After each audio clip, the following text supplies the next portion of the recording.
Yo,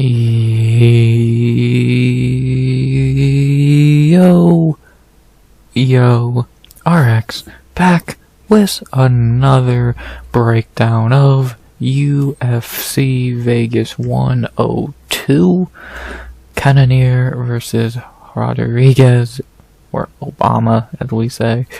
We back with another breakdown of a card that is in the Apex, and a card that is not stellar, if you can't already tell it's in the Apex. So you probably could put two and two together there. Been a while. Been about a month since we were in the Apex for during Hebos, which was perfectly fucking forgettable as a card, to be honest. I guess that's a running theme for cards in 2025 so far. Forgettable. So hopefully this card's a little bit better than that during Hebos card, which was fine, but wasn't great. But on paper, this one looks maybe worse.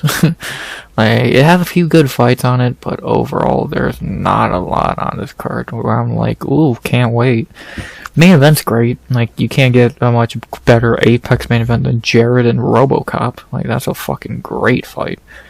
But outside that, a Youssef Zalal co-main event, fucking Rodolfo Vieira on the main card, Edmen Shahbazyan.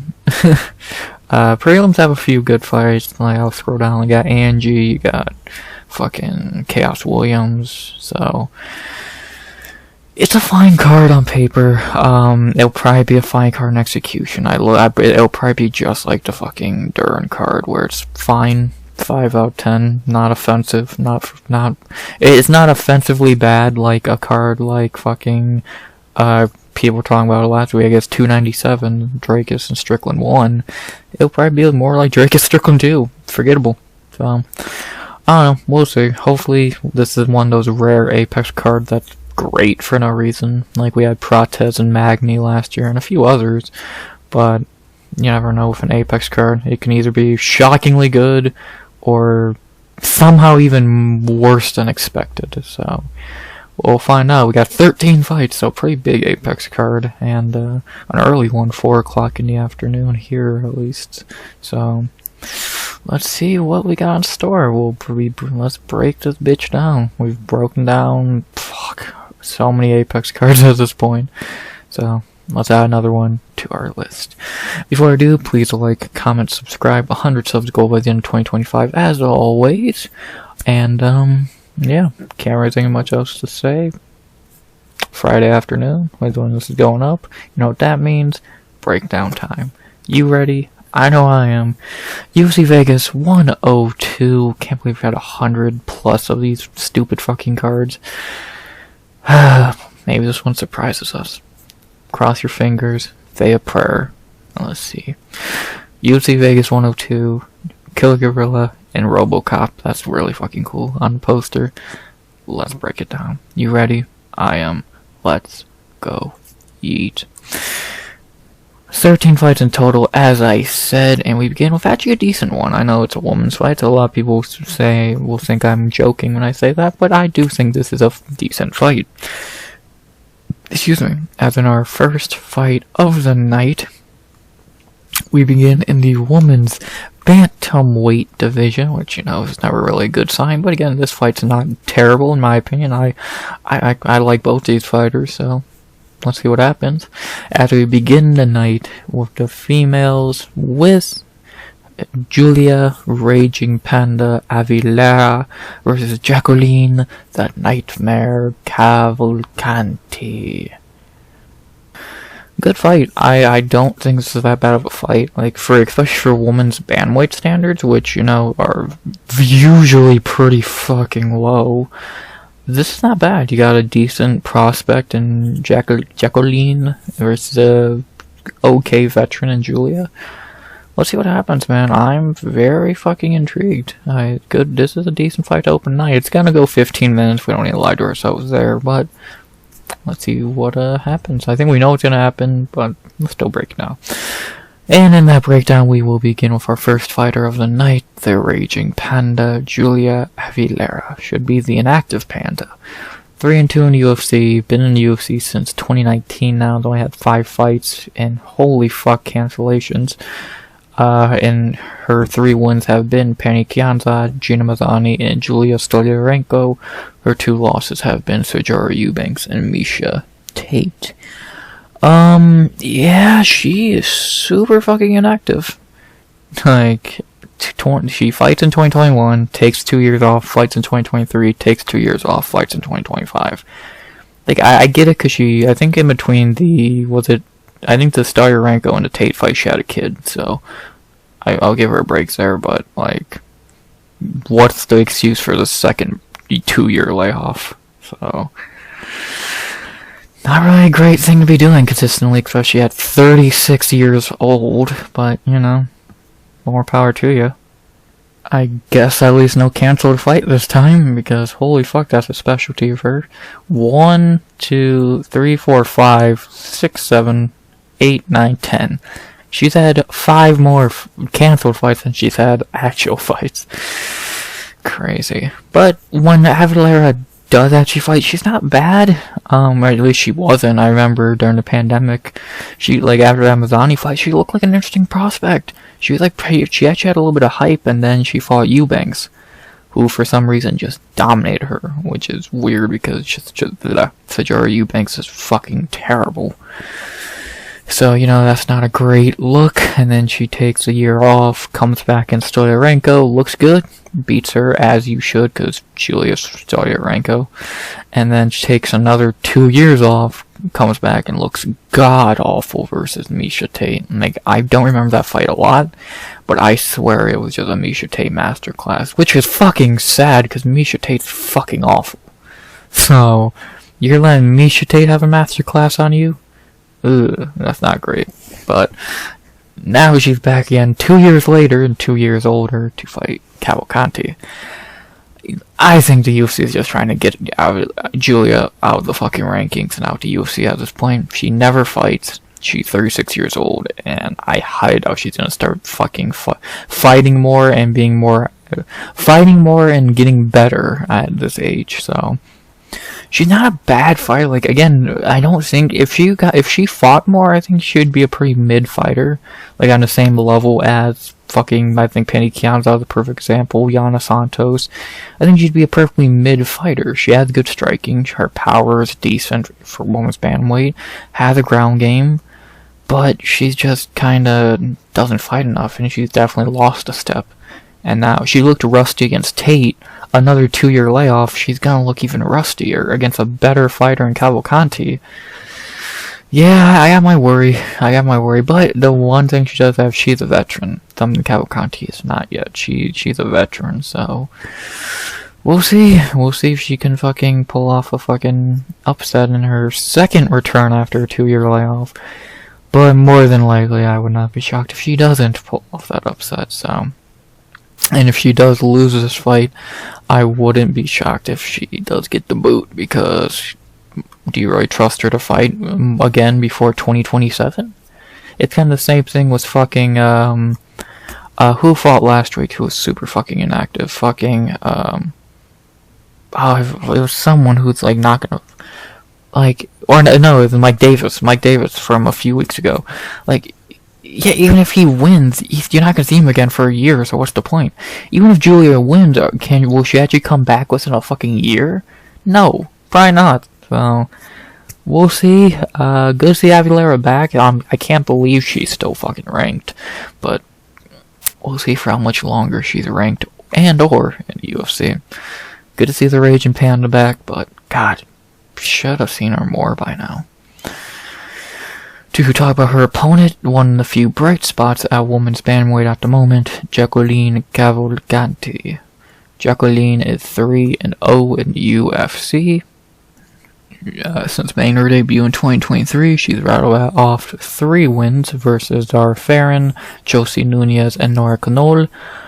Cavalcanti looks good. Like, I called her one of the few bright spots in women's family right now, because she seems like a decent fighter. She's not boring. She is a striker, at least most of the time. Against Nora, she did kind of wrestle a little bit, if I remember, but That's because Nora's a good striker as well. She's pretty tall for the weight class. She's not that old. And she looks good. She really reminds me of Jermaine Duran a bit. I wish that we got English. Fuck.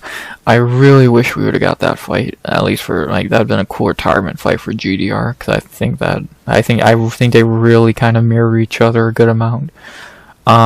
Since they're both these long, lengthy, good strikers. So it would have been cool, but sadly not. But Cavalcanti still gets to climb the rankings, getting to fight Julia Avila.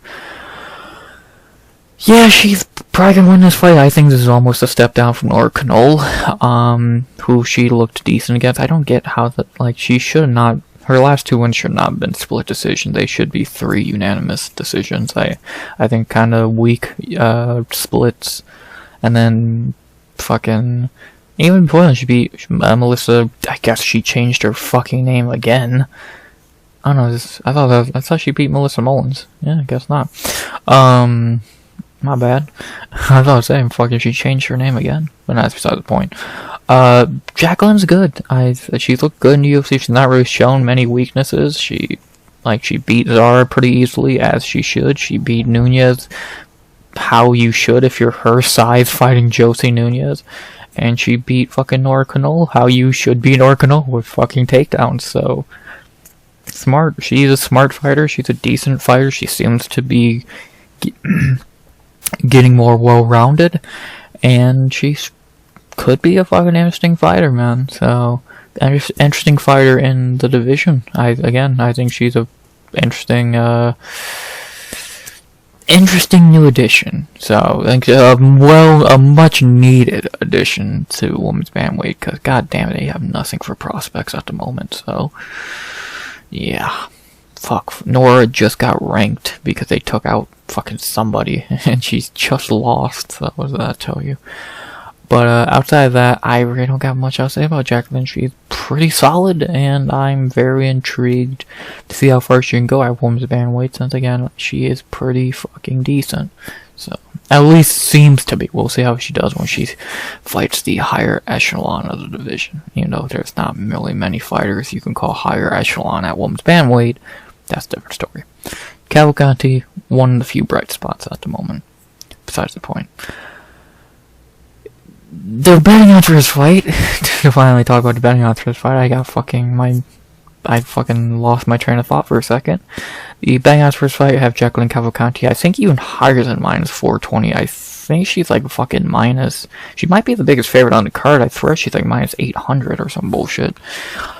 Which is understandable. She should be a minus 600. She should win this fight. I would be a little shocked if she lost. Well, actually, very shocked if she lost. Fucking, fighting a 36-year-old who never fights. I'm not really sure how Jacqueline would lose this fight. On the feet, she's better. On the ground, I think she can hold her own. I think she had better cardio than Julia. Again, the only thing Julia really has over her is experience. And that experience was fucking 10 years ago at this point, so it's hard not to just say Cavalcanti pretty easily, and she should win. So, and I get why she's the biggest favorite on the card. Not my lock of the night, but definitely was someone I had in the options for lock of the night. But you never know. Maybe the upset happens. Again, I doubt it, but you never know. I'm not going to say the upset happens. I'm going to say Jacqueline Cavalcanti by decision, 30-27, but somehow it'll still be a split decision because judges. And, yeah, it should be a pretty easy win for Jacqueline. I'd be a little shocked if she had much resistance in this fight. Hell, I would not be shocked at a finish. I could see it, a late finish for Jacqueline, so you never know, do you? You really never know, so let's find out. Good fight to start the night. I'm going to go Jacqueline Cavalcanti by decision like most people. Let's see what happens. Should be fun. Should be a fun way to start tonight with 2 strikers, ideally. So, let's do it. I'm going Jacqueline Cavalcanti by decision. Let's see if the upset happens. I highly doubt it. There. After that, we go to our second fight of the night. I'm not going to waste a lot of time here because this fight's a fucking joke. As in our second fight of the night, we head to heavyweight. As you would expect from a fight I call a joke. It usually would be at heavyweight. As in our second fight of the night, maybe the worst fight on the card, we have Valter, the Clean Monster Walker, versus Dantel Lord Kong Mays. The somehow ranked Dantel Mays, might I add. He's coming off a fucking loss, but minor details. Fucking hell, UFC. I'm not gonna waste a lot of time here because I don't give a flying fuck who wins this fight. I think they both suck. So let's just get into this real quick. Not gonna waste a lot of time. Let's begin with Johnny Walker's somehow shitty little brother, which is impressive since even Johnny's a shit fighter. Valter, who is 1-1 in the UFC, really should be 0-1-1. In his debut, he got completely embarrassed by Lucas Breski. No shocker. Can versus Can, and somehow Lucas Breski was not the worst fighter in that fight. That's fucking impressive. And then his last fight, he did not beat Junior Tafa because Junior Tafa never fucking tapped. Yelling is not a fucking verbal tap, but well, whatever. If yelling was a verbal submission, then Kaylin Chukagian should be fucking having on a Tony Ferguson losing streak. So that shit is not tapping, but whatever. I think he's terrible at fuck. I know he's terrible. I watched him get beat up by Lucas Breski. Yeah, he's pathetic. He makes Johnny look good. And that's impressive, because again, Johnny Walker fucking sucks. And Valter makes him look... Valter to Johnny looks like fucking... They make fucking Herbert and Gilbert Burns look competitive. Or fucking Antonina and Valentina. Again, which is sad. So... I don't know. He's just here because who his brother is, which is fucking pathetic in my opinion, so... Whatever. Let's see if he can get a win here. UFC's trying to feed him as many cans as they can. Looks like they did a good job here. Let's see if he fucks this one up like he did his debut. Speaking of that can they're trying to feed him, Dantel Mays, the guy who... do people actually think he's good? I swear I've seen people actually talk high about him lately, but whatever. They must be high talking about him is I guess what I mean. Dantel Mays, 4-5-1 in UFC. Jesus Christ. His 4 wins are Rogue Martinez, Josh Parisian, Andrei Arlovsky, and Kyle Machado. His losses have been Sorogan, Rodrigo Nascimento, Augusto Sakai, Rodrigo Nascimento, and Shamil Gaziev, and he had that no contest with Hamidi, which we talked about 2 weeks ago. Fuck. What do I say about Dantel Mays? The dude sucks so bad he was on Contender Series 3 times. How do you suck so bad you're on Contender Series 3 times? Dude, guys get contract now for fucking nothing. You went on the show 3 fucking times, you suck that bad. Jesus Christ. I don't have much to say. Dantel Mays, one fight he looks good, the next fight he doesn't. And lately he hasn't looked good at all. He beat Andrei Arlovsky in 2023. He lost to Nascimento again. He beat Kyle Machado unimpressively. And then he fucking lost to Shamil Gaziev because Shamil just cuddled him. Actually, maybe that's aging a little better, but still, he kind of just got cuddled. So, yeah. I don't know what to say. I don't think Dantel is good at all. And he's better than other shitty heavyweights like your Parker Porters, Josh Parisians, etc., etc. But he's not much better than them. He's very fucking below average as a fighter. And if he wasn't at heavyweight, he had been cut years ago. He never even got a contract, so... heavyweight MMA. Fucking hate it. Yeah, I don't know what else to say, to be honest. I don't know what else to say. It's the low-level heavyweight. I don't want to talk about this fight anymore. It's terrible. It's fucking terrible. The bang after this fight have Valter Walker minus 180 to plus 150. I would move that down. I would have Valter probably minus 140. Still a favorite, but not as big of a favorite because the dude lost to Lucas Bresky. Keep that in mind. I'll go Valter Walker by decision. I think he's going to do the same thing Shamil Gaziev did, just lay on Dantel. It seems pretty easy. Like, I know Valter has no cardio, but neither does Dantel. And Dantel has no fucking ground game. Something Valter at least does have a little bit, so... Give me Valter Walker by decision. It's gonna be a sloppy, shitty heavyweight fight, which is most heavyweight fights, so... Let's see what happens, I guess. Valter Walker by decision. God, this is gonna be hard to watch. God, you'll see. Please find some heavyweights. Please. Give me Valter Walker by boring fat dude laying on you decision. There you go. Next. Now we're back to semi-decent fights, I guess. And this ain't amazing, but it's better than nothing. As in our third fight of the night, we head to bantamweight for our first of 3 debuts on this card. And this one should be interesting, and not the most hyped one, but definitely an interesting one, and gonna look good because UFC's giving him a layup. And then our third fight of the night, the bantamweight division, we have Vince Vendetta Morales versus Elijah Smith. I think we all know what this fight is. It's Elijah Smith getting fed a layup in his debut, but I guess we still gotta break it down a little bit. So let's do just that. Not very much else to say outside of that. We know what this fight's gonna be, so... at least I think we know. I'd be a little shocked if it's anything else besides what I just said. It's gonna be Elijah getting fed a layup in his debut, so... Let's talk about that layup, though. As we will begin with Vince Morales. Vince in the UFC has went 3-6 over his 2 stints. And it hit 3 in his first UFC run. He did pretty shitty, only somehow beating Ayman Sahabi, I don't know how, Draco Rodriguez and Luis Smolka. He lost to Song Yadong, Benito Lopez, Chris Gutierrez, Johnson Martinez, and Miles Johns. I'll give him that, he did lose to some really good names, but still, you suck. He got cut, went on a little winning streak outside the UFC versus goddamn tomato cans. Got the call back on short notice to fight Taylor Lapilus last year, and looked fucking terrible, as expected.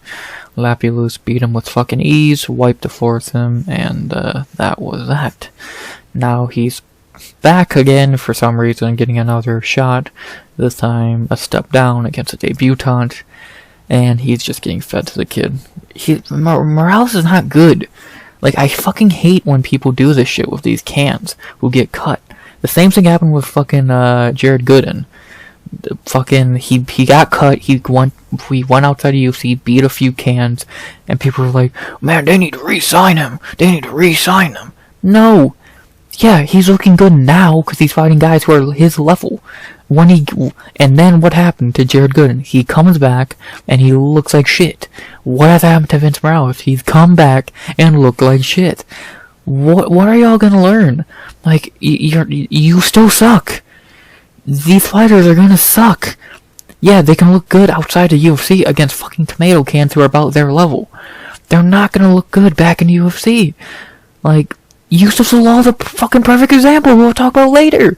The dude's not good. And he's beating cans inside of the UFC. He didn't even do it outside. So, I don't get y'all. I really don't fucking get y'all. Like, y'all fucking hype up these guys who suck, get cut, win a few fights. We gotta bring him back. Oh, I can't wait. I can't wait to see him back in the UFC. And then he sucks. You fucking morons. I love y'all. I hate y'all. But y'all dumb for this. Vince Morales should not be in the UFC. Jared Gooden should not have been brought back. I don't care if they went on a 5-fight winning streak outside the UFC. They still suck. Vince Morales fucking sucks. To talk about his debutant opponent, Elijah Smith. Elijah's again making the UFC debut, coming off Contender Series where he beat Aaron Teao, that dude with the crazy face tattoo. He's decent. I thought he looked good on Contender Series. I thought his Contender Series opponent's better than Vince Morales, to be honest. He looked good. He looked solid. He looked well-rounded. Like, he did gas a little bit late in the fight, but that's more because Teao, I think, brought a crazy fucking pace and didn't slow down. Wouldn't go down more than Elijah had a bad gas tank. Elijah is the son of a guy who was in the UFC at one point. I forget what. Actually, I can just look. He's the son of a former fighter. Let me find him. Yeah, Gilbert Smith, who's gonna be in his corner, and he looked like he wasn't that great of a fighter either, so maybe his son can do a little bit better. But, the cool father-son connection, you really never fucking see that. It's rare to see a father-son, fucking UFC connection. I can think of very, very, very, very few, because usually parents don't want their kids getting into this fucked up sport, so, which is for the best. But Elijah Smith got lucky. He's in the sport now, so see how he does, man. I think he looked good. I thought he looked good on Contender Series. Had a great fight, no less, and one of the best fights of the season last year. And again, I thought Aaron Teao was better than Vince Morales, to be honest. So let's see if I get proven right. I think this is a fucking complete layup for Elijah.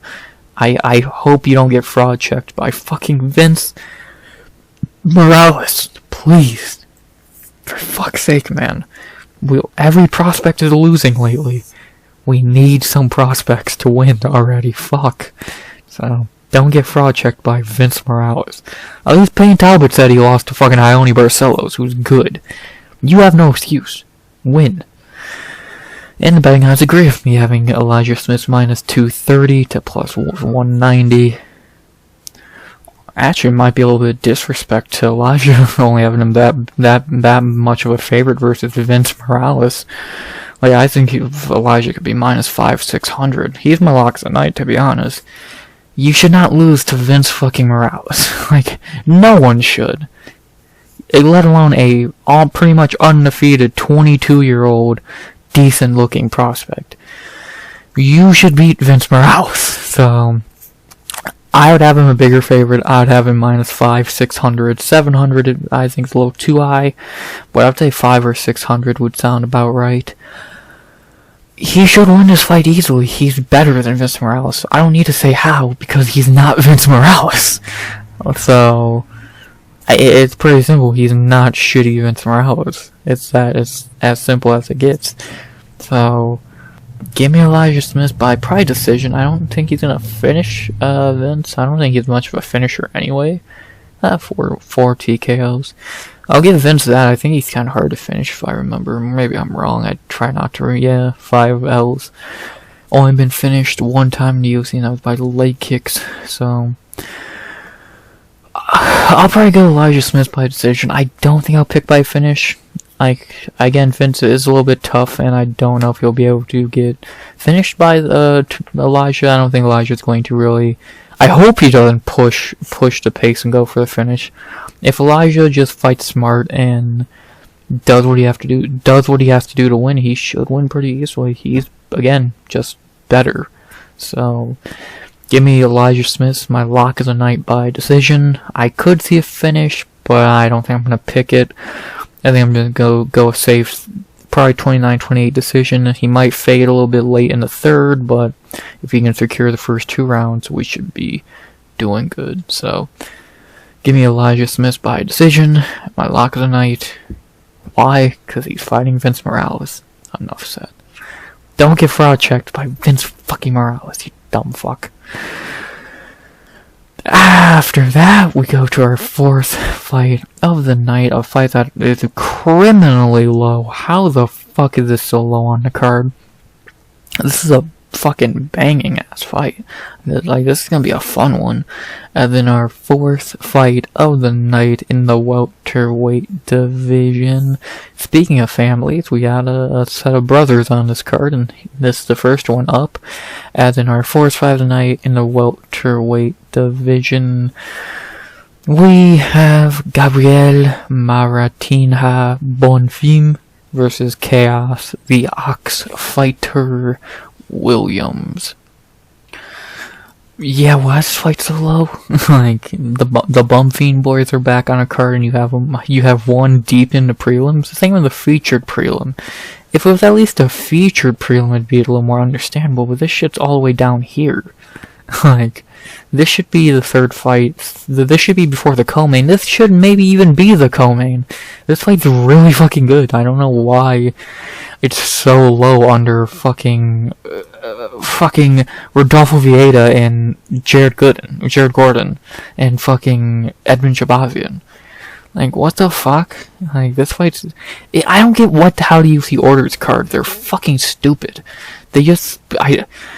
I've made the joke before, but it seems fucking true at this point. They just pick names out of a hat. Or, not names, but they just pick fights out of a hat and order them. Because there's no fucking way anyone could look at this fight and say it should be under all these fights. So, if you know anything about fighting, you know this fight should be higher. And I don't even like one of the fighters in this fight, but let's fucking be honest, this should be higher. So, fucking stupid. I want to get that off my chest, because why is this fight so criminally low? Fucking stupid. Now that I actually talk about the fight, let's get into our first of two bum fiends on the card, Gabriel. And the lesser of the two? Hell, they both suck, who cares at this point? Gabriel is 3-1 in UFC since coming off Contender Series. His 3 wins have been Manir Lazez, I believe is how you say that. It's been a while since we've seen him in UFC. Trevin Giles and Angelosa, and then he lost and got fraud checked by Nicholas Dalby. Yeah, Bonfim sucks. Gabriel and Ismael, but Gabriel really sucks. He's a complete can crusher. Like, cool, you looked good against Lazez and Giles, and then you got fraud checked by Nicholas Dalby, who is good. I like Nicholas Dalby. I think he's a very criminally underrated guy. He probably beat Renat, no less. But funny enough, who Gabriel was meant to be fighting on this card, Renat Farraknadino, which had been really interesting to see that fraud battle, but sadly, no. But yeah, he got fraud checked by Nicholas Dalby in Brazil, so that was funny. And then, I swear people don't even remember he fought Angelosa last year. I barely remember he fought Angelosa last year. It was on some random... What even card did that happen on? Oh, it was this card. Yeah, like, I swear no one even remembers this happening. I barely remember it happening, because they both fucking suck. So... like, Gabriel showed potential on when he was still undefeated, but now that we know he has no heart, no cardio, like, it's hard to really fucking hype him up anymore. Like, I think Ismael is better, a little bit better, but overall, they both suck, but I definitely will think Gabriel is the lesser of the two. So, he has no cardio, no heart. Ground game's okay, striking's okay, but I just don't think he's that good. That's simple. I really just don't think he's that good. And we've seen he's not that good, so... Little bro, Gabriel Bonfim, just not that guy. He got fraud checked by Dalby, and... that was pretty much that for him. Crazy how far the Bonfim boys fell. If you remember Bonfim hype after this card, it was the Glover Hill card, I believe, where Ismael knocked out Terrence and fucking Gabriel beat Lazez. People don't remember the fucking hype the Bonfim boys had, I swear. If you were there, you remember. And then within a year, Gabriel lost to fucking Nicholas Dalby and Ismael lost to Benoit. And it just went fucking crashing down from there. So, how the mighty have fallen so quickly. You'll love to see it. But enough about it. Let's talk about his opponent, the veteran Khaos Williams. Khaos in UFC is 6-2, coming in on short notice for this fight. His 6 wins have been Alex Morono, Abdulrazak Al-Hassan, Matthew Semmelsberger, Miguel Baeza, Rolando Bedoya, and Carlston Harris. His 2 losses have been Michelle Pereira and Randy Brown. Yeah, Khaos is good. Khaos has been a good fighter. The problem with him, kind of same thing I said with Julia Aguilera, He doesn't fight enough. He fights more than she does, but it's been one fight a year. Like, 2022, 2023, 2024. He's not fighting enough. But it seems like he might be getting more active now, stepping in on short notice to fight Bonfim here, so... Let's see how short notice Khaos does. He is coming off a win against Carlson Harris last year, which he looked good there. He did not look good in his win before then against Rolando Bedoya. A lot of people think he lost that fight, which has aged pretty badly since Bedoya is awful. But outside of that, his only two real losses are to Michelle and Randy Brown, who are both very, very solid fighters. And then outside of that, he has good wins. Abdul, Miguel, Semmelsberger, Paris, or Alex Morono. He's a good, solid fighter. I don't think he's a ranked level guy. He has the power to knock, like, he has the power to knock guys out who he's not better than, which he has done before, I would say. But outside of that, like, I don't think he could be a top 15 guy. I don't think he, like, a top 15 level guy, but I don't think he's shitty enough to be, like, under the top 50. Like, I think he's top 25 at welterweight. A little, maybe more closer to top 20. He is good. He has power. He has good striking. His ground game, I'm not really seeing a lot of it in UFC. Cardio's not great. But that man has the death touch. He really reminds me of Rumble Johnson, especially when he was at welterweight. But Khaos is actually a welterweight, so... We'll see how he does here. This is a really good fight for him. A win here would be really big for him, since UFC loves Bonfim still, and a lot of people still remember that name. So if he can knock him out, and he could get a top 15 fight, especially coming in on short notice here, would be interesting. Yeah, not very much else to say about Khaos. Like, he's good, and he had that death touch. If he touches your chin, you're taking a fucking nap, so... And I did just notice he wins. He always wins 2 in a row and then loses. That's worrying. But let's see what Khaos can do. 30 years old, still pretty young. Looks like he's trying to get active again. Let's see if he can succeed. The betting odds for his fight are batshit crazy. Having Gabriel Bonfim minus 220 to plus 185. No. Khaos Williams should be that big of a favorite, if anything, and I don't think he should be that big of a favorite. I would have Khaos minus 180, minus 170 at the lowest. He's better. He's the better fighter. He's the better striker. He's more experienced. I think he has better cardio. He has more heart. Maybe Bonfim can get to fight to the ground and, like, maybe sub him or just keep him there. But outside of that, I don't think Bonfim's better than Khaos anywhere outside of grappling. I think Khaos is the better fighter. If he touches your chin, you're gonna go down, and he's more experienced. He has better cardio, as I said.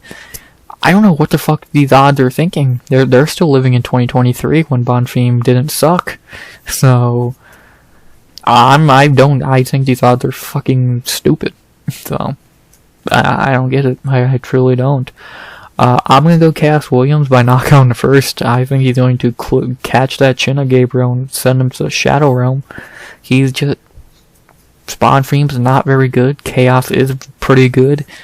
He should be able to win this fight unless he gets grappled for 15 minutes, which is a possibility. But even if Bonfim goes with a full-on grappling game plan, he's gonna gas before Khaos, I think, because he has a shittier cardio.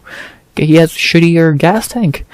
So I could see Khaos getting a late finish if he needs to. So maybe I'm wrong, we'll see, but I'm going Khaos Williams by knockout in the first. I think he's going to be able to clip that chin and set Bonfim out, so maybe I'm wrong. If Bonfim goes in here with full-on grappling game plan, I think he has his best chance of winning.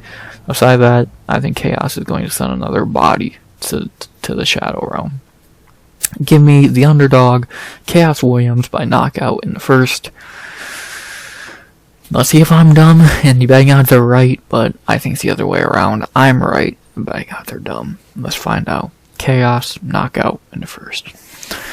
After that, we go to our 5th fight of the night, going all the way down to the Fly Guys, as we have a undefeated prospect. You know, those have not been doing good lately. As in our 5th fight of the night, we head to flyweight for an interesting fight, another fight I think the betting odds are wrong on, to be honest, as we have Rafael Macapa Estevam versus Jesus Aguilar. decent fight here. The only undefeated guy on the card, I believe, was Rafael, which, you know, that's been a death sentence this year. So, let's see what happens. Let's see what happens. Will a prospect actually keep their O in 2025? Let's find out. We'll begin with that said undefeated prospect, Rafael Estevam. It's been a while since we've seen him fight, since 2023 when he beat Charles Johnson. I said Estevam is 1-0 in UFC, only having one fight 2 years ago against Energy, which that one's aging pretty nicely, even though he did not look very good in that fight. He is coming off Contender Series in 2022, so even longer since his last fight before then. So, you know, not again, a lot of inactive fighters on this card, so it's good to see him finally fighting again. Estevam, 12-0, 28 years old. In your debut, beating Charles Johnson is a very nice win. So that's, even though again, he did not look very good in that fight, and he did miss weight. So we'll see if he's fixed up the weight issues and the cardio issues, because that's the main thing I remember about that fight is he gassed bad in that third round. Like I remember he almost got finished. So he might want to fix that up, like badly, quickly. So, and he's had 2 years. He's been out since November of 2023. So, we'll see if he's got better. Again, I don't think he looked amazing against Charles Johnson, but he was able to beat him. So, there's that. And let's see if he's got better. He's 2 years away almost. So, not very much else to say. I was not really impressed with his debut, especially with the weight miss and the cardio issues. Let's see if he's fixed that up. Only one way to find out. To talk about his opponent, Jesus Aguilar, the man who's just fucking checking frauds. Jesus is 3-1 in UFC, coming off the Contender Series. His UFC debut, he got fed to Tatsuro Taira, who is far from a fraud, so that's why he definitely was not going to win that fight. And then, since then, he's went on a 3-fight winning streak, killing Shannon Ross, beating Madeus Mandanka in a very questionable decision, and then fraud checking Stuart Nickel after he won. And Jesus missed weight that time, so great. Maybe someone will actually make weight in this fight. Yeah, Jesus is good, but he's not great. He's like the perfect flyweight to test these prospects against, because he's not like so good to where it's hard for them to beat him, but he's not so bad that's an easy fight, if that makes sense. Like, he's able to beat these guys. Like, he fraud checked Stuart Nickel in his last fight, which was impressive. He killed Shannon Ross, which was impressive. So, Jesus is like a perfectly mid fighter. He's going to test any prospect you give him, and he has. The only guy to run through him was Tatsuro Taira, because it's Tatsuro Taira, so I think we understand that. I think Jesus is decent. He's very small, though. He's like fucking, if they had a male atomweight division, he might be fighting in that bitch, because he's like Andrade size. He is 5'4", so very tiny. But he does have some skill. His striking's decent. He has good power in his hands. He has a really good grappling game. Really good guillotine, as we saw in his last fight. He's gonna be a good test for Estevam, especially since I think Jesus has a lot better cardio and he's a veteran of the UFC at this point, compared to Estevam, who's been gone for 2 years and only had one fight. So we'll see what happens there. But besides that, we'll see what happens with Jesus. Another win here, 4 in a row. You can really start talking about ranking conversations with him. So let's see if he can upset another prospect. We'll find out. Not very much to say about our favorite Mexican dwarf. Let's see what he can do. The betting odds for this fight have Estevam minus 330 to plus 260. I think that's fucking insane. You clearly did not watch his fight against Charles Johnson, in my opinion. And before you say, okay, I'll knock out the obvious things you would say in response to that. It was 2 years ago. I agree. It was against Charles Johnson, who's way better than Jesus Aguilar. I agree. And he might have got better since. Well, okay, I could see that. But let's say he didn't. He should not be minus 330. You're going off of what if. What if he's got better? I'm not going off of what if. I'm going off what I saw. If he's still the fighter I saw against Charles Johnson, he's not minus 330 here. I get him being a favorite. But he's like minus 120, 130. He should not be minus 330. Like, he did not look that great against Charles Johnson. I don't even remember that fight outside of when he gassed in round 3, so take that as you will. And Jesus Aguilar is more experienced in UFC, has fought more recently, and I think has the tools to beat Estevam, especially if he does gas late. So, and he has beat these fraudulent prospects before, so I'm gonna go with the underdog again. Give me Jesus Aguilar. I don't get why he's such a big underdog here. He beat Stuart Nickel in his last fight, who I wish I would have saw his footage before his debut, because I would have told you if he's better or worse than Estevam. But fuck, he just beat an undefeated guy. Now he's getting another undefeated guy, and this one I've actually seen fight, and I don't think he's that good. Give me Jesus Aguilar by decision. Like, he's only 4 inches shorter, which usually is a lot bigger of a fucking height disadvantage. And he's more experienced. I think he has better cardio. He has good striking. He has good grappling. Give me the underdog. I don't think Esteban's that good. I remember his fucking fight. I remember his fight against NRG. And the main thing I remember about it is he gassed out badly. And against a wise veteran like Aguilar, I don't know if I can trust you. Maybe he can bag the first 2 rounds and fucking just survive like he did against NRG, but eventually that strategy is gonna fucking fail and you're gonna get finished. So, we'll see. I'm gonna go with the underdog. Give me Jesus Aguilar. I don't have a lot of fucking faith in Estevam.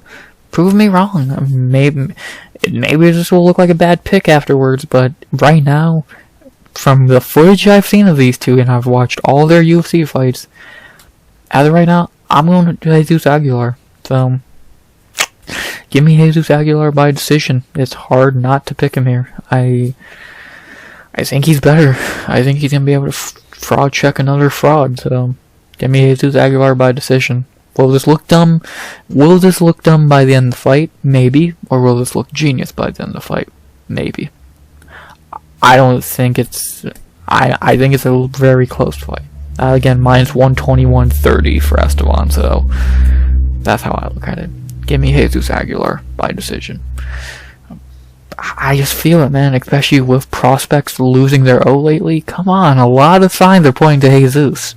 I'm going to listen to them. Give me Aguilar by decision. Enough about that. Now time for our prelim co-main event of the evening, the only fight during the week to lose a fight and get a short notice replacement. Something I wish I could say about UFC Seattle next week, but goddamn, that card's falling apart.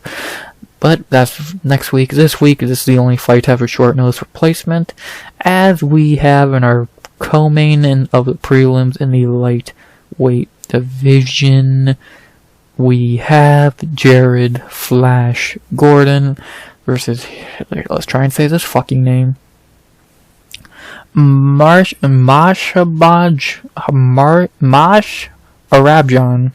Black Jr. Ruziboev. I'm not gonna learn that first name until I hear John Anik say it, man. What the fuck? Ruziboev is what I'll call him. And yes, he is the Sultan's brother. No shit. I asked that same question, so don't feel bad. Ruziboev is stepping in on very short notice. He stepped in on Tuesday, I believe, in the absence of Khaos Fernandez. So, step up or step down from Khaos. We'll find out. Khaos is not a great fighter to begin with. So, we'll see. Seems like either way, Jared Gordon's having an easy fight on this card. Or maybe not. We'll find out. So, only one way to find out. Let's talk about the fight. So, let's talk about Flash Gordon. Jared Gordon in UFC is 8-6-1, veteran. His wins have been Michael Quinones, Hector Diaz, Dan Morit, Chris Fishkill, Danny Shirez, Joe Selecki, Leonardo Santos, Patty Pimplett, and Mark Madsen. He beat Patty Pimplett, I don't care. His losses have been Diego Vieira, Joaquin Silva, Charles Oliveira, Grant Dawson, and Nasrat Haqparast, and he had a no contest with Bobby Green due to a headbutt. It actually took us a long time to learn about how good Jared Gordon is until that Paddy fight. We really didn't know. And then he blatantly embarrassed Paddy Pimblett and beat him. And then we're like, oh wait, Jared Gordon's actually kind of good. We thought he was just another can getting fed to Paddy Pimblett, but he actually showed him that would be pretty good. And it's too bad since that fight he's went 1-1-1, beating Mad Marco Madsen as his only win, which is not really impressive. Losing to Nasrat Haqparast, which, sure. And having a no contest for Bobby Green, which is going to happen. Gordon's like the most average fighter possible. He's a smart veteran. He has good striking, he has good grappling, he has fine cardio. His biggest weakness is his chin. He has no fucking chin. He gets KO'd very fucking easily. Outside of that, he's pretty good. 36 years old, again, very well-rounded as a fighter. He's going to be a tough test for anyone, let alone a debuting guy on 4 days' notice. So, we'll see what Gordon can do here against a very unproven, short-nosed prospect. But I feel like this could be a masterclass for Gordon, because we've seen him look good against a high-level, experienced guys. Now he's fighting a very inexperienced, short-notice guy. We'll see what Jared can do here. Should be interesting. Let's see what Flash can do. Not very much else to say. He's fighting a really unproven prospect. I think we know how this fight's gonna go, to be honest. So, to talk about that unproven new fighter, Ruziboev. Let's see how Sultan's brother does.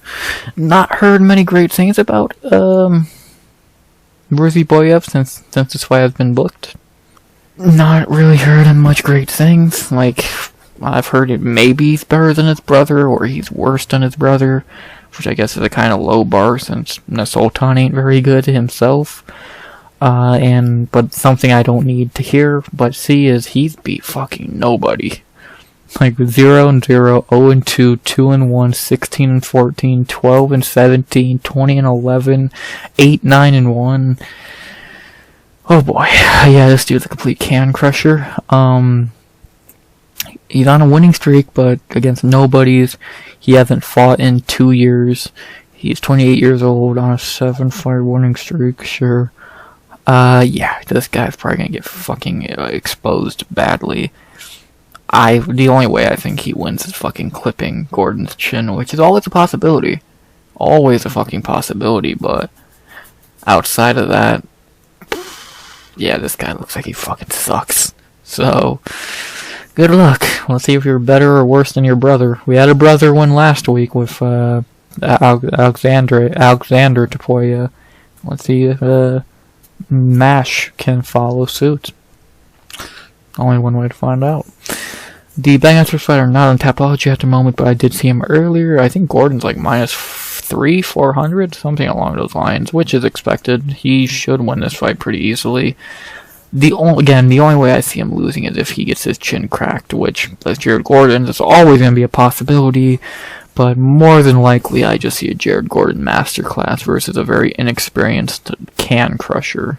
So, I just see a veteran taking this kid to school and beating him pretty easily. I'd be shocked if anything else outside of that happens. A lot of people on Ruziboev, interesting.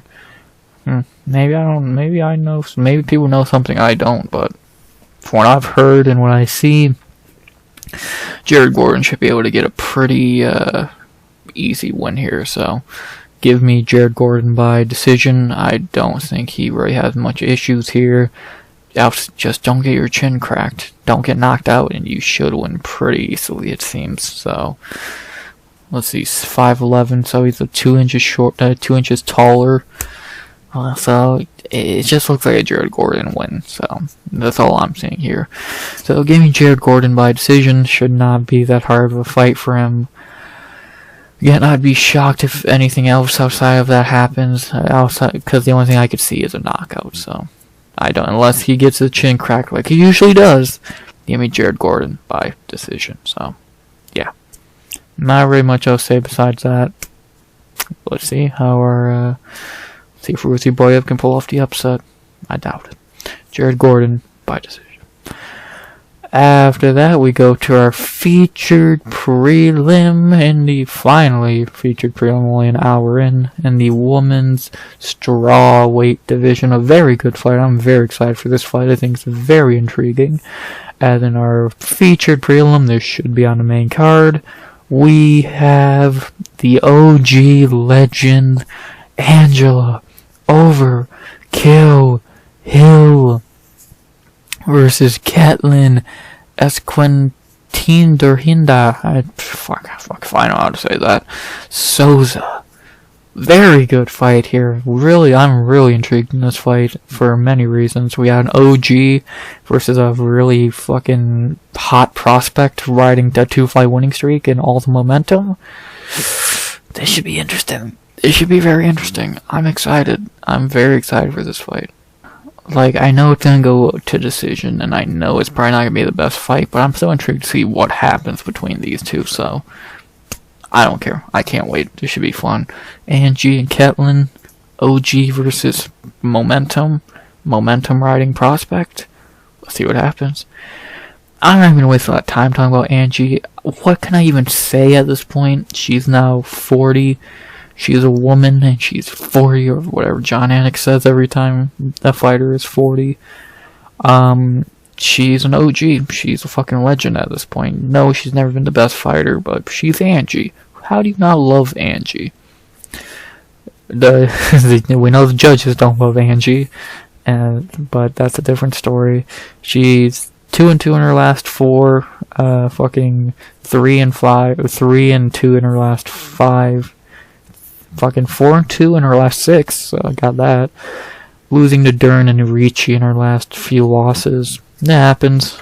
The Ricci fight was really close, could have went either way. Before then, she beat Pinheiro and Denise Gomes, and then she's beat more prospects before then. Doing what she does best. She fucking beats prospects. She doesn't beat veterans. She won't beat Mackenzie Dern and goddamn Keisha Pennington. But she'll always beat these fucking prospects, man. Outside of Ricci. Ricci's the first one to beat her in a long time. So, that's interesting. But, it's Angie, man. I can't say much else. We know what we're getting with Angie. She's a wise veteran who's still pretty good, and even at 40 years old can still hang with the best of them. She's gonna test every prospect you give her, and most of the time she's gonna beat them, so.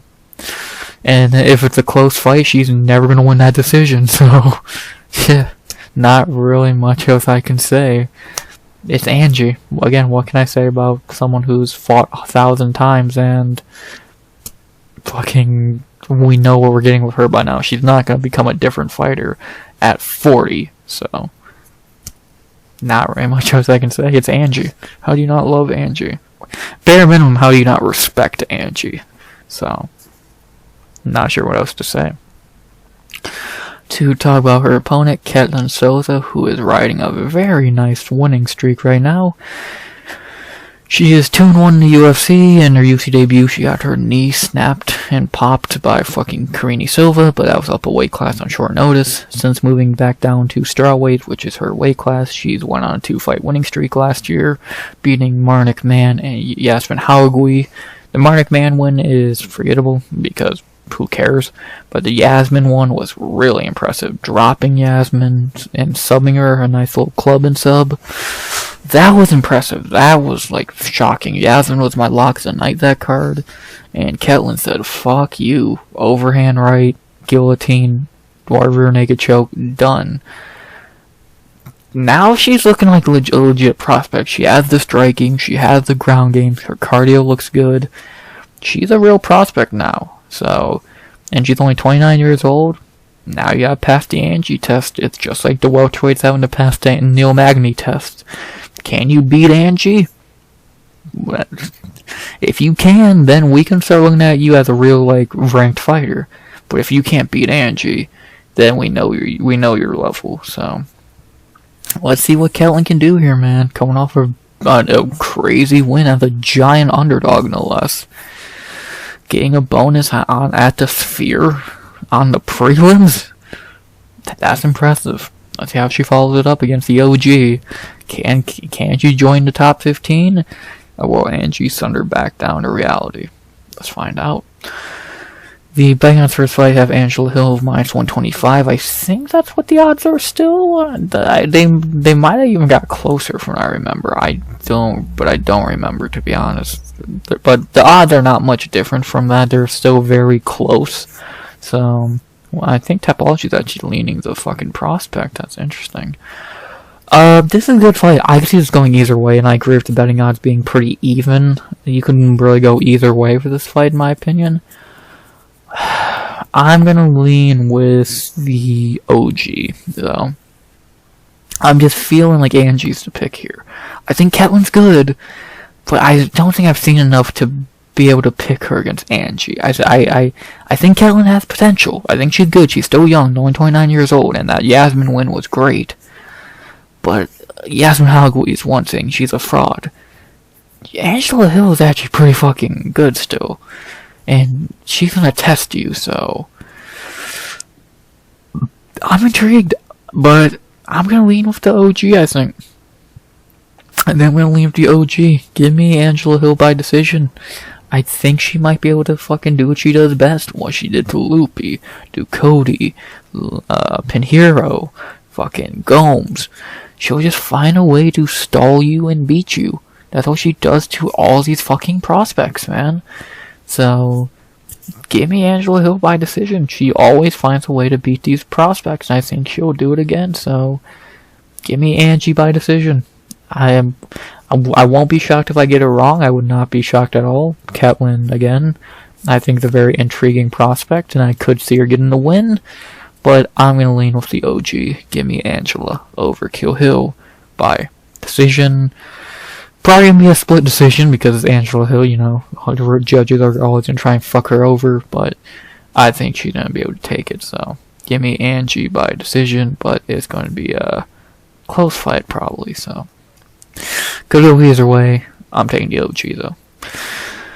That's all I gotta say about that, and that's all I gotta say about the prelims. Finally, an hour later, and we're finding out the prelims.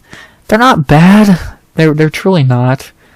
The first fight's decent. I like Cavalcanti and Avila. Elijah Smith should look good against Vince. And then the last 4 fights are good. Bonfim and Khaos is fun. Estevam and Jesus could be interesting. Gordon and Ruziboev is really intriguing. And Angie and Ketlen's a perfect way to end it. I'm excited for these prelims, these last 4 prelims. That's going to be fun. I'm excited for Elijah and Cavalcanti. I don't give a fuck about Valter and Dante Mays because they are just fat slobs. Everything else around them, I'm intrigued. I'm very intrigued. It could be some fun fights. I know I picked fucking 6 decisions, but a lot of these fighters are not finishers, so keep that in mind. So, yeah. Besides that, good prelims, very good prelims, and let's see what happens. Now, what I know is going to happen is we got to move into the main card already. So, an hour in, let's not waste any more time, and let's get into the main card. 6 more fights, let's talk about it.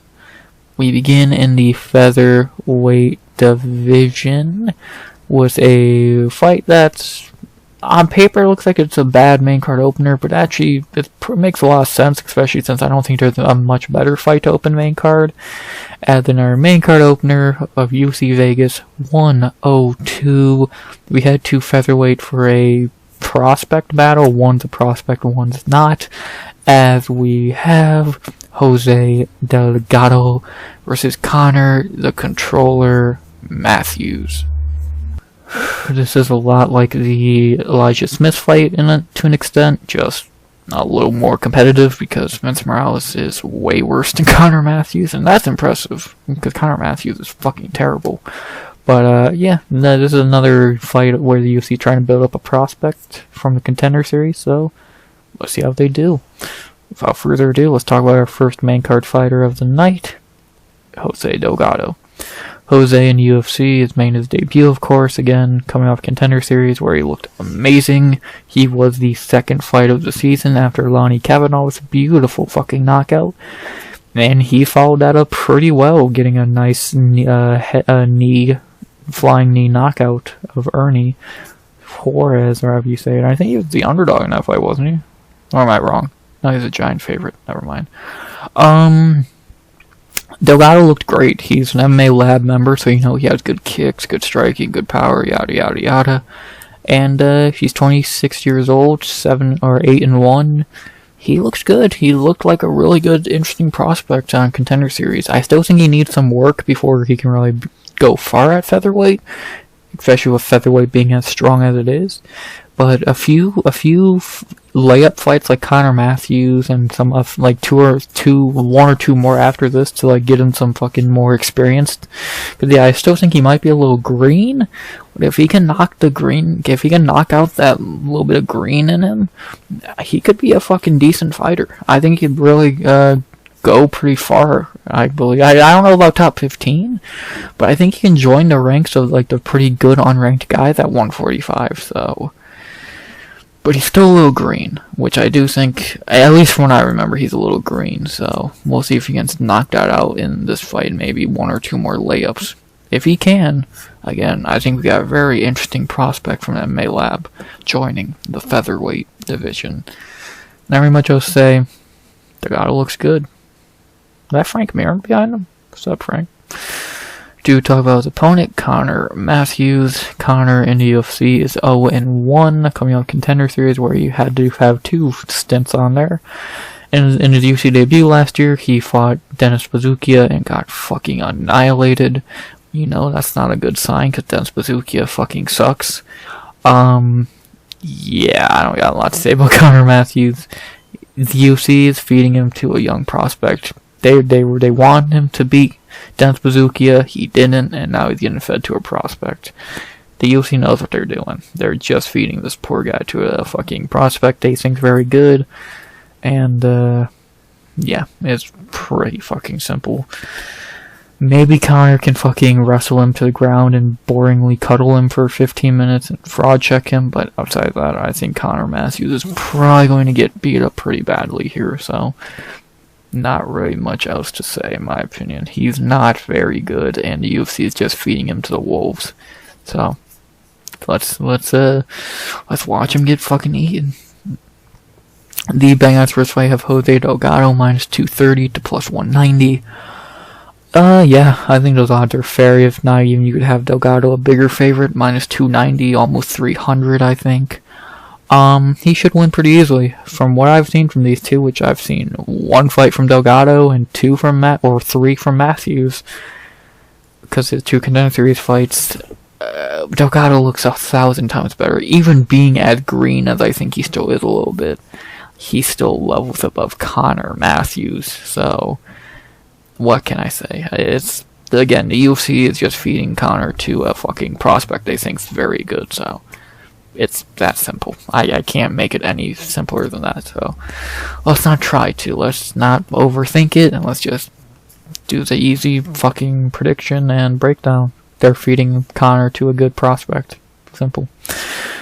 Who am I taking here again? Of course, I'm taking Jose Delgado. I'm not going to overthink it. He's going to win this fight easily. He's better. He's probably going to knock Connor out, no less. So, I'd be shocked if he didn't. Just stuff takedowns and beat him up. Connor has no striking, no cardio, and he should get put out pretty easily. So, give me Jose Delgado by knockout in the second. Maybe he puts him out in the first, but I feel a second round finish. So, I'm going to go second round, and I think it should be a pretty easy debut, and a pretty good debut for Jose Delgado. Not much else to say. Should be an easy debut for Jose. Did not mean to rhyme there, and yeah, we know what the UFC's trying to do here, so let's just go along with their plan. Give me Jose Delgado by knockout in the second. Simple as can be. I'm not going to go against the UFC's plans. When I do, most of the time you'll be right, which is funny, but I'm not going to do that. Jose Delgado by knockout in a second. Pretty simple. We know what the UFC wants, so let's hope they get it. After that, we get to the fucking piss break of the main card. Why the fuck is this on the main card? I'm not gonna waste time here. I don't even know who I'm picking here. I don't give a fuck. This fight sucks. And then our second fight of the main card, we head to middleweight for a bona fide grappling match between Rodolfo, the black belt hunter Vieira, versus Andre Petroski. I don't care who the fuck wins. They both suck. This is either going to be a grappling match or two shitty strikers trying to strike. So, I don't know what you really want me to say here. Like, fuck, man. Like, yeah, at least they're both coming in on 2-fight winning streaks. That's cool. They're not coming off in on fucking losses. Like, who gives a fuck? I don't care to see these two fucking grapple. So, whatever. I'll probably go Rodolfo. I think he's a little bit better. Like, I think in a striking match he wins, and I think in a grappling match he wins. I think he has a little bit better cardio. I think he has better submissions. I think he's better off his back. Give me Rodolfo Vieira by... Has Petroski ever been submitted? Didn't he get submitted by Brian Battle or some shit on Tough? Or am I high? I thought he got submitted by Brian Battle on Tough. Or he got submitted on Tough. Yeah, he got ninja choked by fucking Brian Battle guy. Yeah, give me Rodolfo Vieira by submission in the first. I would not be shocked to see him catch Petroski in something. Like, again, if we look at this fight in the two ways it goes, either it's going to be a striking match, which I think Rodolfo is better, very little, but better, or if it's a grappling match, I think Rodolfo's better in a grappling match, so... Give me Rodolfo Vieira by submission in the first. And Petroski is stepping in on short notice. This is meant to be Jacob Malkoon, which I think pretty much the same fucking fighter as Petroski, which is funny, so... Give me Rodolfo Vieira by submission in the first. Probably is what I'll go with. I don't know if this is going to go 15 minutes. If Petroski wins it, probably will, but I just don't see him being able to hold down Rodolfo Vieira. Like, I'd be shocked if he is able to hold him down and not get submitted for 15 minutes. And I know before you say, but he beat GM3. He barely beat GM3, and he didn't look that good doing it. And I think Rodolfo Vieira might have better submissions than GM3, at least off his back, so GM3 is a lot more offensive. Rodolfo Vieira is a pretty good defensive grappler, so... Give me Rodolfo Vieira by submission in the second, or submission in the first, I mean... probably what I'll go with. I don't care, because again, who gives a fuck? But I'll probably go Rodolfo Vieira by submission in the first. So I could see Petroski shooting in on a takedown, getting guillotined, and that's that. So I don't know. And again, in a striking match, I think I'm going to leave Rodolfo Vieira. So we'll see if I'm wrong. Do I really give a shit? No. So give me who I think's better, and that would be Rodolfo Vieira by submission in the first. Next. Now we're back to good fights on the main card, and we have a nice final 4 fights on the main card, so let's move on from that trash and get to some good fights. And we begin for a third fight of the main card, which this should be a banger, could easily be 5 of the night, would not be shocked if it is. As we have the other brother from who we talked about earlier, as we move down 15 pounds to the lightweight division from that fight, with Gabriel to talk about Ismael Marita Bonfim versus Nazim Black Wolf Sadykhov. Another guy returning after a long layoff. Seems like that's a theme on this card. A lot of fucking long layoffs. So let's see how Nazim looks in his big return, and let's see if Ismael can get a win. Let's talk about it. We'll start with Ismael Bonfim, the better of the two Bonfim boys, I'd say. He is 2-1 in the UFC, coming out of Contender Series. In his UFC debut, he had that beautiful knockout of Terrence McKinney, one of the best knockouts of 2023. Going back to my point about the fucking Bonfim boys having all the hype in the world. Then we had him fight Benoit Saint Denis and get fucking smashed. Submitted in round 1. In hindsight, it's funny looking back on that fight 2 years later, since it's fraud versus fraud. Benoit has been fraud checked, and now fucking Ismael was fraud checked in that fight, so that's kind of funny. And then in his last fight, he beat up Vince Pichel, which I guarantee you most of you don't even fucking remember. I barely remember it. Cool, you beat up a 50-year-old Vince Pichel. Couldn't even finish him. Good job. Ismael is not very good. Again, I think he's a little bit better than his brother, but that's not saying a lot. And I think he has an easier fight. Between Nazim and Khaos Williams, I'd rather fight Nazim, especially after the long layoff he's had. Still doesn't mean I'm picking Ismael or I think he's good. I think he's not very good, but I think he's more explosive. I think he has way better striking than his brother. His ground game kind of sucks, but his cardio seems a little bit better. Like comparing Gabriel and not Ismael, I think Ismael has better cardio, better striking, more power. I think Gabriel has better grappling. So we'll see if I'm right there. But we'll see what Ismael can do here. He's definitely getting the easier fight of the two brothers, but we'll see what he can do.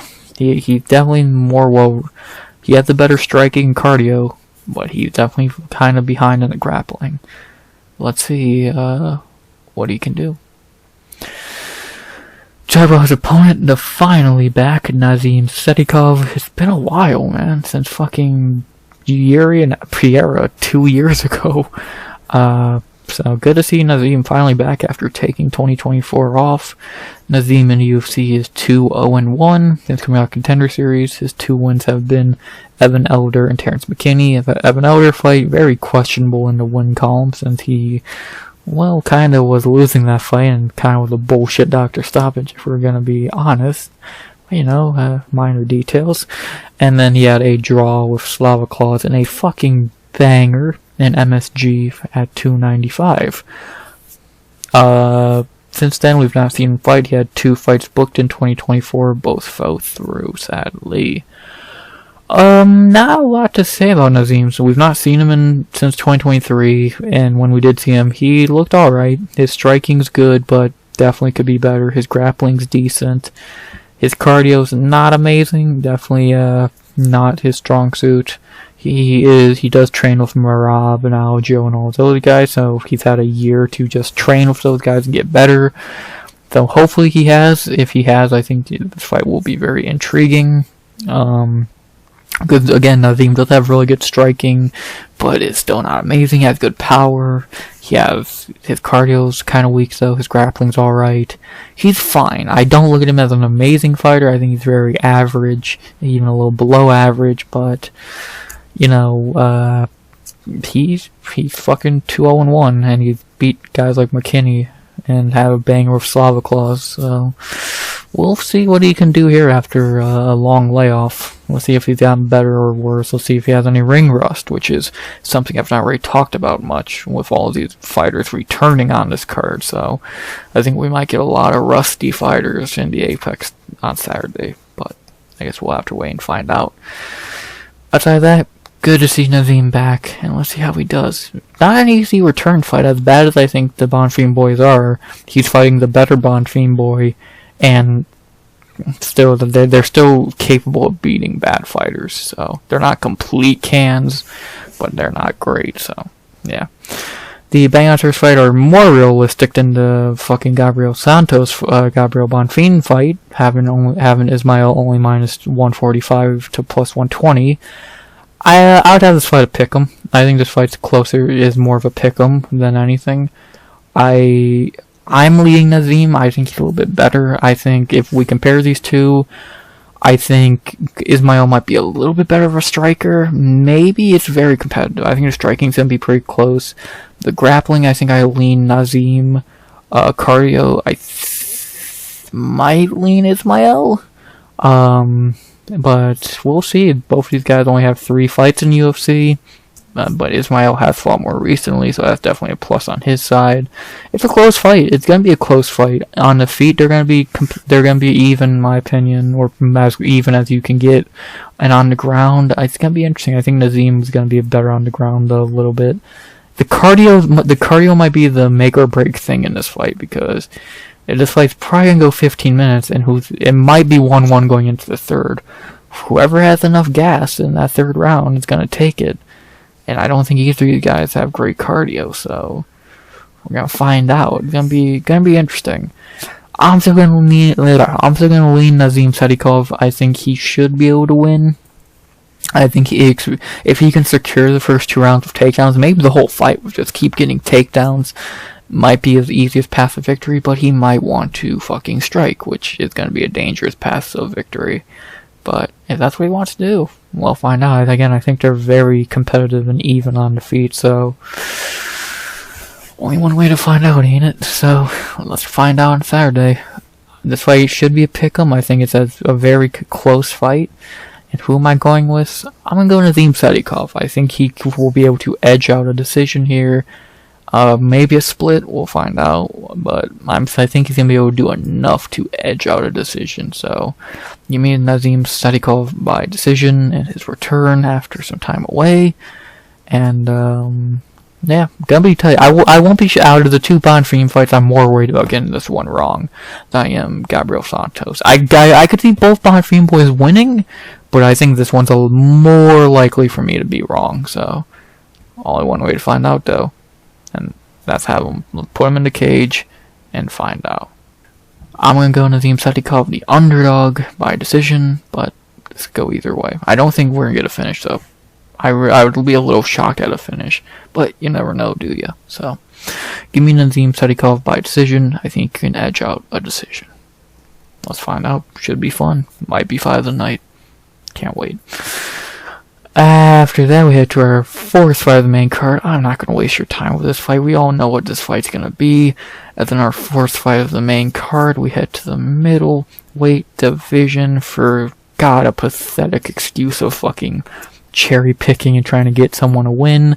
And then our 4th fight of the main card, we have Edmen, the Golden Boy, Shahbazyan versus Dylan, the Mindless Hulk, Budka. Like I said, this fight's kind of fucking pathetic since we know what the UFC is doing here. The same thing they do every time Edmen loses a fight. They're handing him a layup so he can win. Edmen Shahbazyan by knockout in the 2nd. Survive round 1, let Budka gas out, and Edmen should knock him out pretty easily. Pathetic. Like, this is the Edmen Shahbazyan cycle, though. Lose a fight, get a layup. Lose a fight, get a layup. Lose a fight, get a layup. And maybe the biggest layup of them all. Pathetic. This is fucking pathetic. So, in this ginger battle, give me Edmen Shahbazyan by knockout in the 2nd. He might even do it in the 1st round, but I think Budka's gonna be glued to his fucking nutsack for 5 minutes, so give me Edmen by knockout in the 2nd. Pathetic excuse of fucking cherry picking a guy an easy win. This is fucking Stipe Jones level. It's like, what the fuck's the point? You know who's winning. You know this is pointless. It's sad. It's sad Edmen sucks this fucking bad. Give me Edmen Shahbazyan by knockout in the 2nd. This fight's just fucking pathetic. It's, again, I can't really say anything else. Now, Edmen knockout in the 2nd. Cherry picking at its finest. I don't know if I can use that term in terms of not the fighter himself picking the fight, more the UFC cherry picking him a fight, but I think you get my point, so not very much else to say. Edmen knockout in the 2nd. It's pathetic. After that, we go to our co-main event of the evening. A ranked, well, one guy's ranked. One guy defending his ranking in the featherweight division. As we have in our co-main event, Calvin, the Boston finisher Kattar, versus Youssef, the Moroccan Devil, the Lost. I wish I didn't have to say a lot about this fight, but since for some reason people think this fight's gonna go one way it's never gonna go, I guess I will talk about this fight a little more than I really should have to. So let's get into it. I'll begin with Calvin Kattar, 36 years old on a 3-fight losing streak, 7-6 in the UFC. Those wins have been Andre Fili, Shane Burgos, Chris Fishgold, Ricardo Lamas, Jeremy Stevens, Danny Gangi, Chikadze, whatever. His losses have been Hanato Moicano, Sabih Magomed Sharipov, Max Holloway, Josh Emmett, Arnold Allen, Aljamain Sterling. Yes, I forgot he fought Sterling as well, don't feel bad. Kattar has been on a bad stretch as of late because a lot of people think he got robbed against Josh Emmett. It's hard to dispute it to an extent. He blew out his knee against Arnold Allen, had to take 2 years off, came back against Aljo at UFC 300, and Aljo just cuddled him for 15 minutes, as you would expect from fucking Aljo. So, what do you expect from that boring bum? And now he's back fighting You Suck. This fight's just a get-right fight for Kattar. Get back on track, get a win, and then we'll fucking see where he goes from here. He's not losing his ranking to Youssef Zalal. Like, Kattar might be washed. He ain't garbage. He ain't Tony Ferguson. If he loses this fight, he needs to either get cut or retire. Because if you lose to Youssef Zalal, you fucking suck.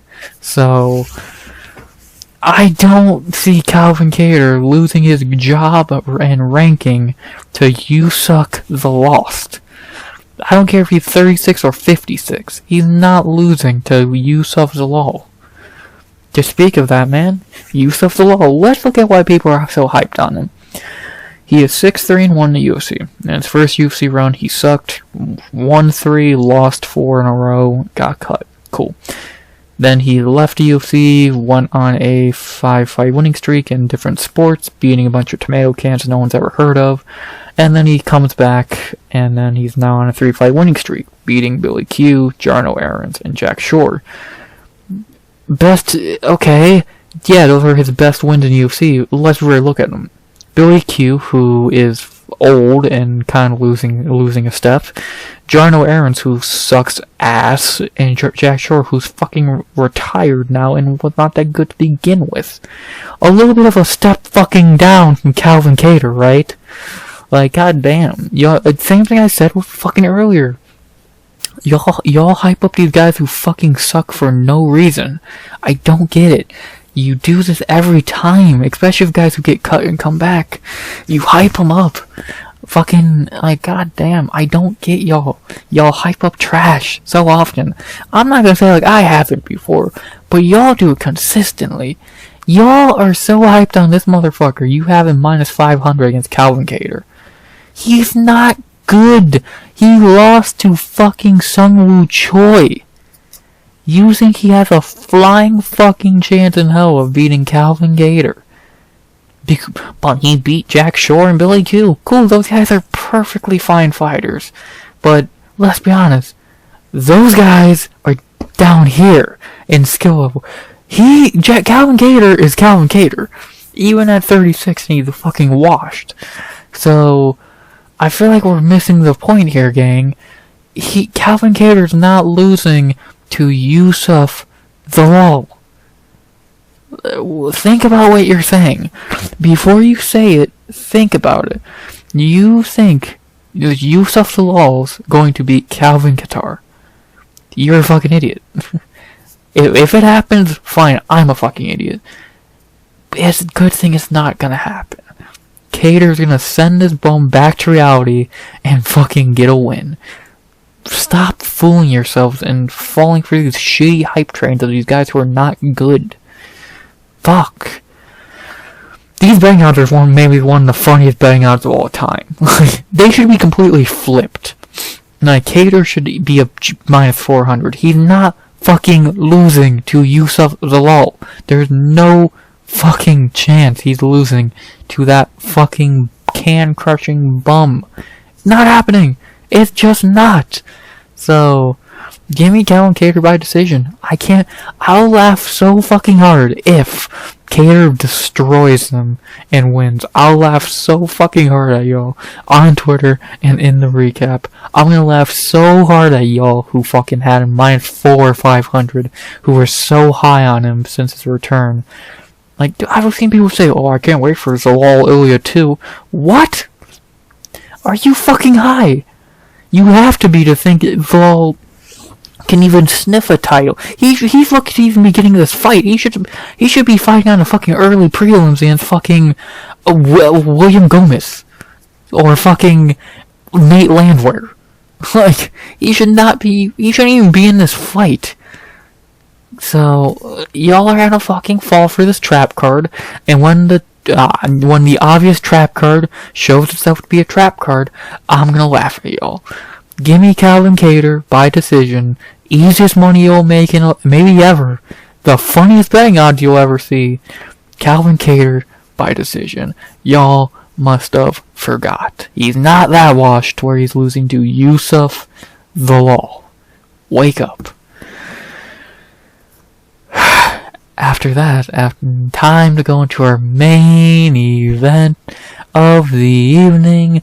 A banger in the middleweight division. A great main event that could main event any arena for any fight night. But we get to see it in the Apex, which is cool as well. And then our main event of the evening, our main event of UFC Vegas 102.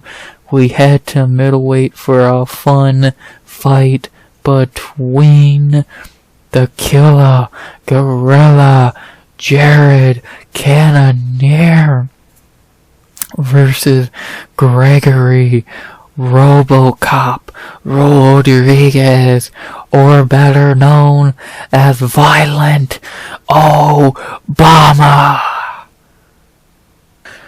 What a banger to end the night. This is not going to go 25 minutes. I can almost guarantee you that. Someone's going to go down. I hope, knock on fucking wood, someone's getting knocked out here. And I can't wait to see who, because this is going to be a fucking banger. So let's talk about it.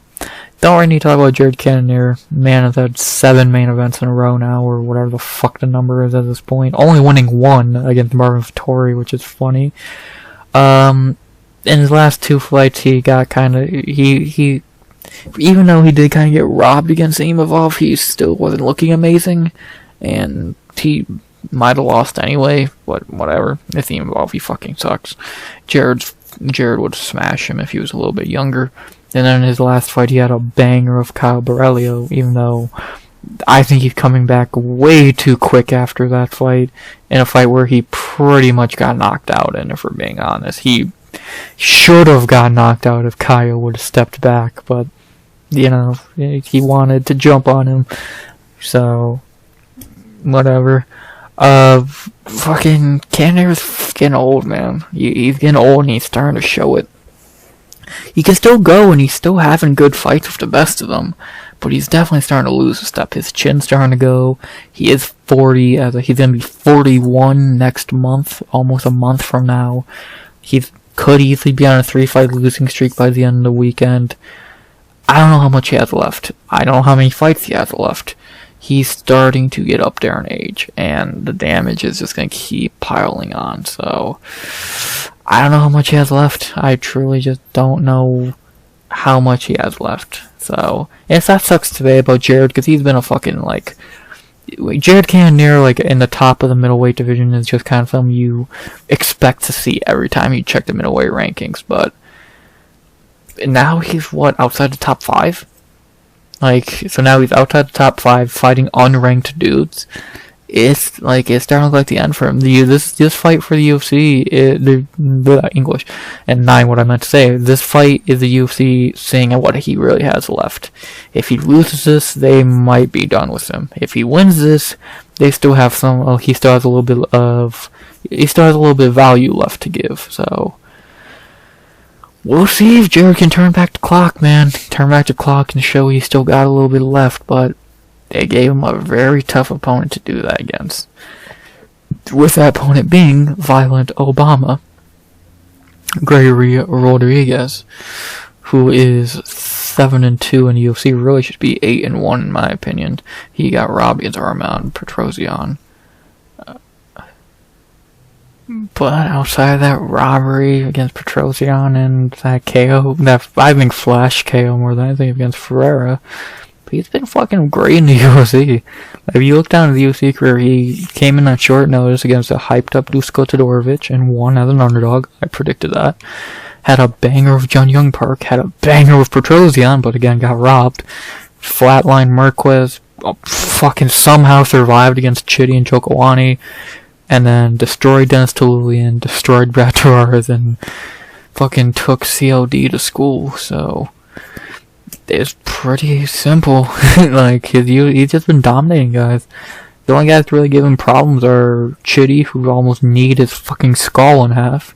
Ferreira, who I think if they fight 10 times, it goes a little differently every time. And I guess Petroski, but again, that was a debatable decision, so... Now he's on a 3-fight winning streak again, and he's ready for the top 15. He's 32 years old, he's exciting, he's very well-rounded, he's good.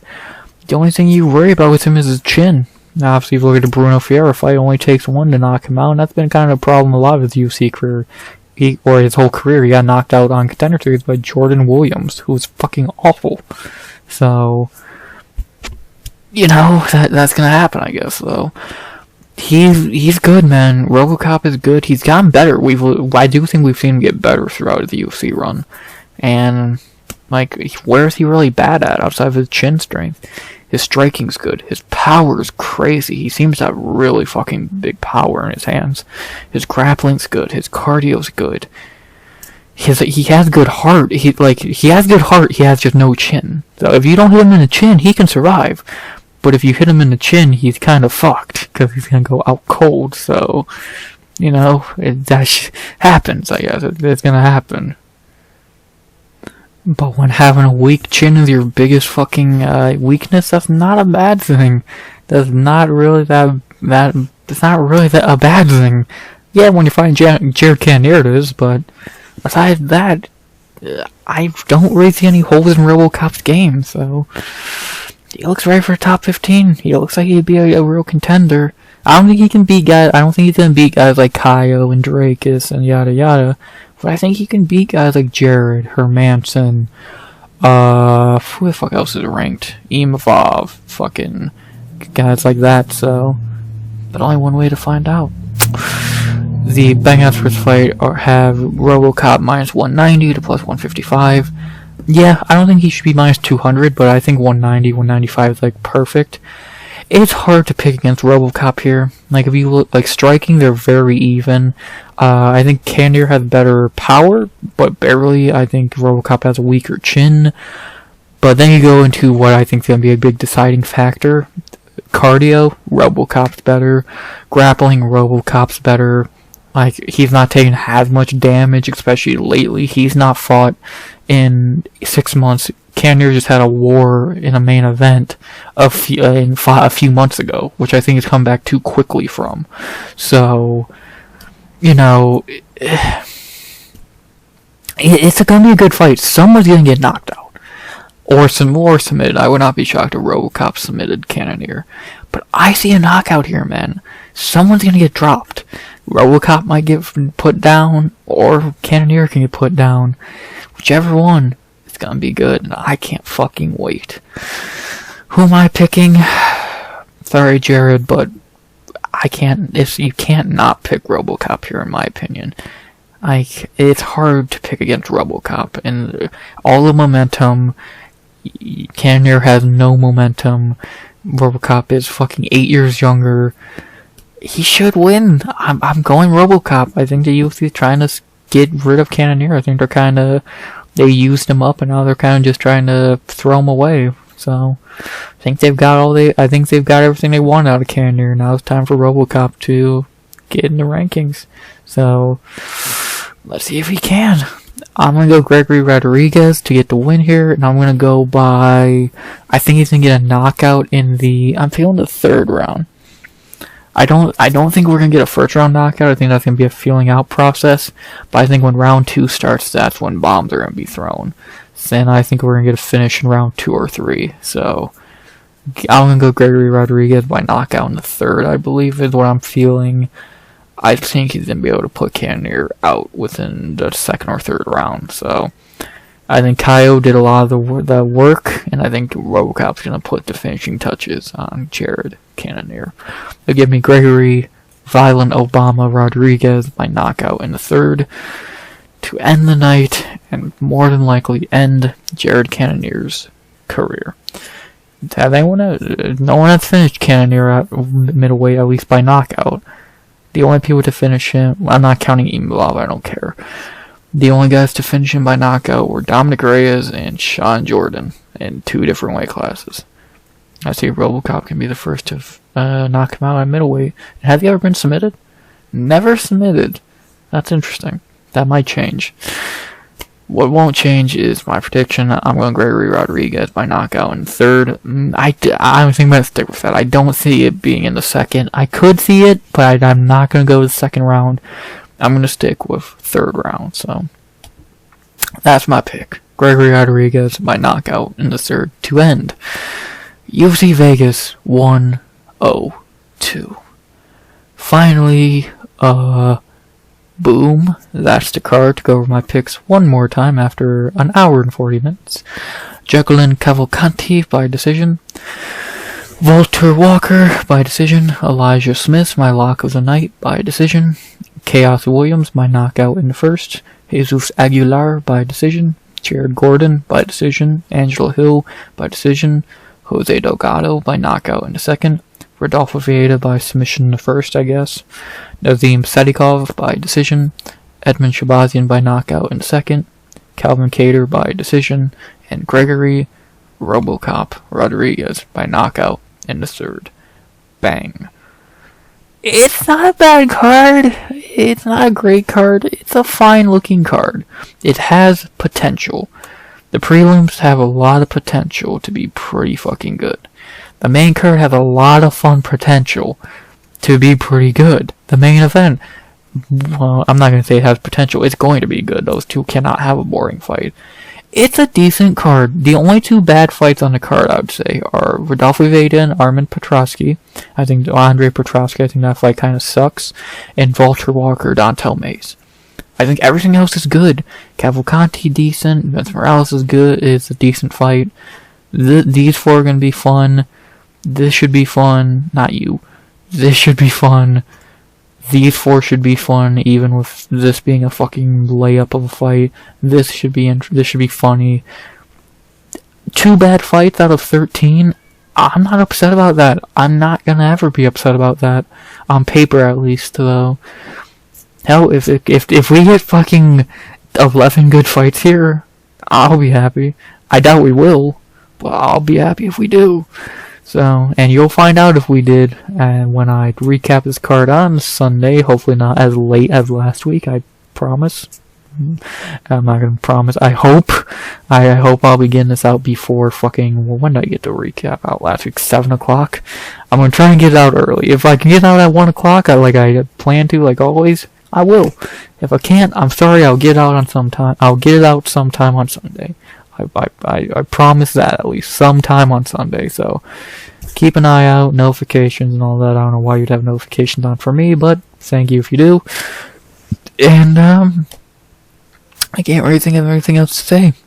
UFC Vegas 102, another Apex card breakdown in the books. You'll hear me recap it on Sunday. So let's leave it at that, because if I say anything more, I might not have a voice. I might not have a voice for the recap. So yeah. Outside of that, not really much else I can think to say. I hope you enjoyed the video. Please like, comment, subscribe. 100 subs goal by the end of 2025, as always.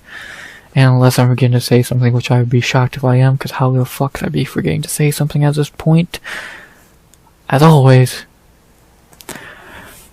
I want to say I hope you enjoyed the video and all that again, but I just said that, so I'll skip that because I don't want to say it twice.